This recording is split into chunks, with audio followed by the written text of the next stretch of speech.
Rutherford B. Hayes was born in Ohio in 1822. He became a lawyer and joined the Republican Party, which opposed slavery. He married Lucy Webb, who was the first presidential wife to have a college degree.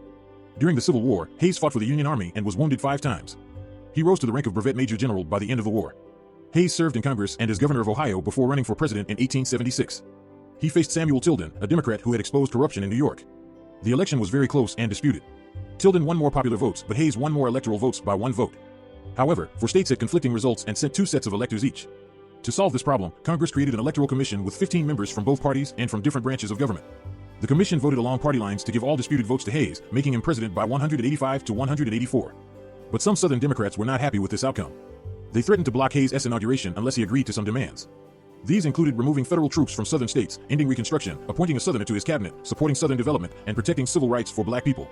Hayes accepted these terms as part of an informal agreement known as the Compromise of 1877. This deal ended Reconstruction and allowed white supremacists to take over Southern governments.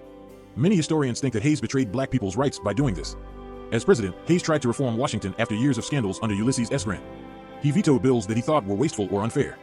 He also started civil service reforms that required federal workers to pass exams instead of being appointed by politicians.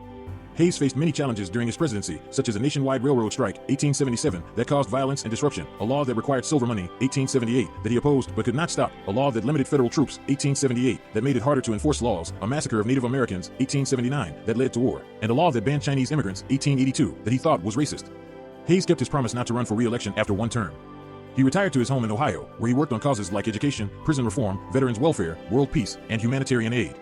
He died in 1893 at age 70. Rutherford B. Hayes may not be very well known today, but he played a key role in shaping America after the Civil War. He was a man of honesty, courage, and compassion who tried to heal the nation's divisions.